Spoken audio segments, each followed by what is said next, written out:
Calme apparent au siège de la FECAFOOT ce mercredi 23 juillet. Pourtant en coulisses, la tempête enfle. La Fédération camerounaise de football affirme avoir reçu la veille une lettre de démission signée de Marc Brice, le sélectionneur national des Lions indomptables. Le document serait parvenu dans une grosse enveloppe contenant également une copie du contrat de l'entraîneur, un contrat que la FECAFOOT dit avoir découvert pour la première fois. La réaction du ministère des Sports ne s'est pas fait attendre. Dans un communiqué ce 23 juillet, il dément catégoriquement toute démission.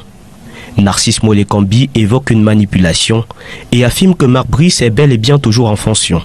Mieux, le ministre indique avoir eu un entretien avec le technicien belge et réaffirme sa confiance en lui.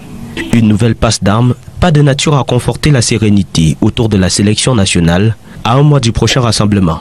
Le ministère des Sports, rappelant la lourdeur des échéances à venir, appelle la FECAFOOT à plus de patriotisme et de collaboration avec le staff technique. Deux informations majeures ce soir. La première, Marc Brice est toujours le sélectionneur des Lions indomptables du Cameroun. La deuxième, le Cameroun doit impérativement gagner ses 2 prochains matchs sur la route pour les qualifications au prochain mondial prévu en fin août et ensuite aller s'imposer du côté de Praia, ce qu'on n'a plus fait depuis près de 10 ans. S'imposer à Praia face au Cap-Vert pour reprendre la tête du groupe.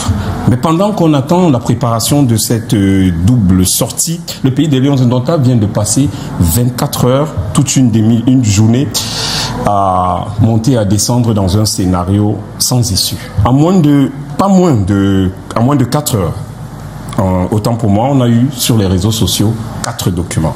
D'abord, le premier attribué à Marc Brice, dans lequel il avoue sa démission du banc de touche des Lions indomptables. Pour lui, il réclame 2 mois de salaire impayé et la décision a un effet immédiat. Quelques minutes plus tard, réaction de la Fédération camerounaise de football. La FECAFOOT prend note de cette rupture unilatérale de contrat et promet une réponse coordonnée. La presse s'emballe, évidemment, les réseaux sociaux s'enflamment. Et une nouvelle lettre tombe, encore attribuée à Marc Brice. Cette fois, le Belge dément toute démission. Il avoue même n'avoir pas écrit à la FECAFOOT ces derniers jours. Selon lui, son compte mail a été piraté. Et enfin, au bout de la journée, pendant qu'on prépare les dernières éditions, le ministre des Sports sort des bois et pond un autre communiqué dans lequel il dément toute démission du sélectionneur des Lions indomptables. Pour lui, le salaire de Marc Brice a été payé le 18 juillet dernier, il y a quelques jours. Fin du feuilleton. Certains ont peut-être ne restera pas sans conséquence.